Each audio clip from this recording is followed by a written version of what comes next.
Well, Canadians are definitely divided over an increased use of privatized health services. And a new survey from Angus Reid is breaking down some of the things respondents are most at odds about. For a look at this, we're joined live now by Angus Reid Institute President Shachi Kurl. Shachi, great to see you again. It's been a while. This is a very interesting survey because it all kind of comes down to what is the definition of privatized healthcare. And it seems like not all of us are on a consensus about that. Well, that's absolutely true. And good morning, Jennifer. Thanks for having me back. What we wanted to do with this study, as we do with so many of our studies, is try to dig a little bit deeper and understand a couple of things when it comes to the public-private healthcare debate in Canada.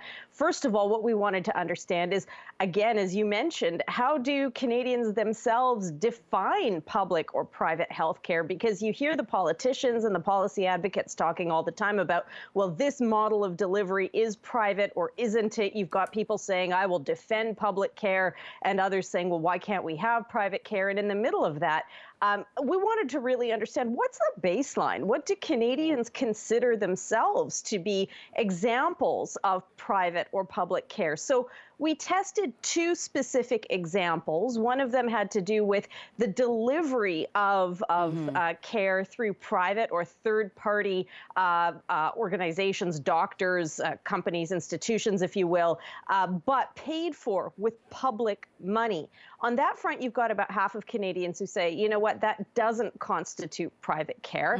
But then a third who really disagree on that front and say, no, no, no, that's absolutely private care. The rest aren't really sure.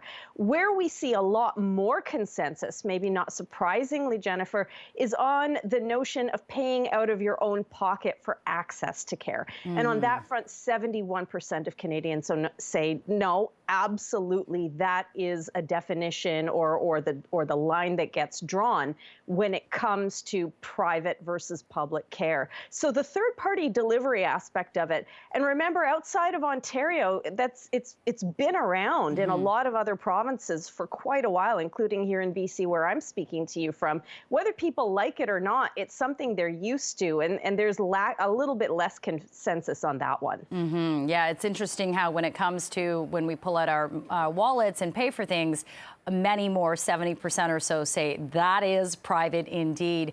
But there's also something called the people who are healthcare purists, and they believe in solely a public system, right? Meaning third party or not, it has to be public. That's right. So there are three big mindsets when it comes to the public-private debate in Canada.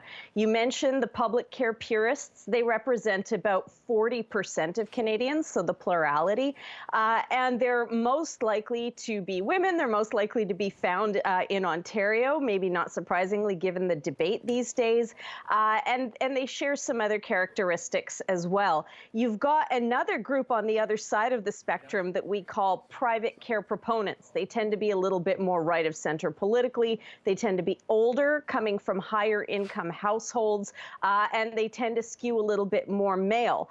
And then the really interesting group to me is in the middle, the 1/3 who refer to themselves as curious but hesitant. So they're curious about aspects of privatization. And in this study, anybody can read the full details and dig into the detailed tables at angusreid.org.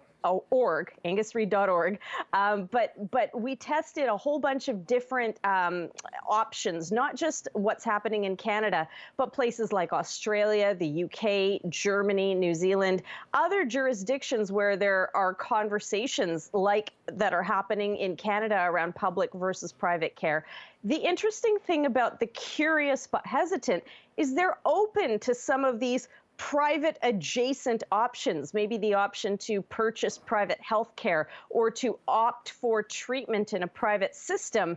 But why they're hesitant, the reason they're not all the way over with the private care proponents and all in on private care is because they are absolutely worried about access, over the issue of income. So what they're most worried about is the prospect or the risk of poorer people being left behind in the system, either not being able to get care because of their lower income levels or not receiving the level of quality care that higher income people might be able to avail themselves of. So that is the thing that really holds them back. But they are sort of united in the notion that the situation in Canada is pretty, we're dealing with some big challenges when it comes to primary care or hospital care. And so they're prepared to sort of look over the line at maybe some private options, but they're not ready to go there yet. Yeah, there are so many issues when it comes to healthcare these days, and the findings of this study, very interesting. That is Shachi Kurl, president of the Angus Reid Institute. Always appreciate your time. Take care. We'll chat soon. Okay.